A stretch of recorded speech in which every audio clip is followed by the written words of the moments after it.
जलवायु परिवर्तन मुख्य कारक पृथ्वीर तापमात्रा वृद्धि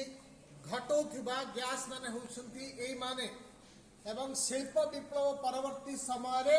जो भाव में ए सब बाष्प वायुमंडल को निर्गत होउछि विशेष भाव में कोयला पेट्रोलियम एवं प्राकृतिक बाष्प परी फसिल फ्यूल रो अत्यधिक व्यवहार जो आम एनर्जी पाउचे शक्ति पाउचे से सब व्यवहार वृद्धि पाउथुबारु वायुमंडल रे जमिकी रहउछंती बाष्प माने आउ उत्ताप जोटा अधिक उत्ताप पृथ्वी ऊपर को महाकाश को फेरी जावा कथा ये बाष्प माने ताकू टाणिकी रखुछंती जोथि पई कि वायुमंडल तापमात्रा दिन को दिन वृद्धि पाइबार लागिछि पूर्वरु पृथ्वीर हाराहारी तापमात्रा 14 डिग्री सेल्सियस थिला वर्तमान 15 डिग्री अतिक्रम कर साराणी 1.3 डिग्री वृद्धि पाई साराणी ये होछि पृथ्वीर व्यवस्था सूर्य ठारू जो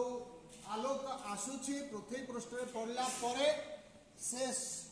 हिट बा उत्ताप को परिवर्तित होछि एवं आमे बंचिया पई किछि परिमाण रो उत्ताप दरकार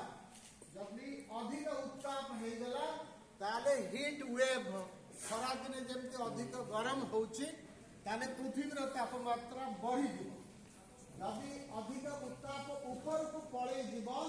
ताले शीत परिवेश सृष्टि हबो पृथ्वी सो दीटा अल्टरनेटिव अछि तापमात्रा केतेबेले बढ़िबो केतेबेले कमिबो ये प्राकृतिक व्यवस्था रे अछि किंतु वर्तमान जहाँ सब घटुछि ये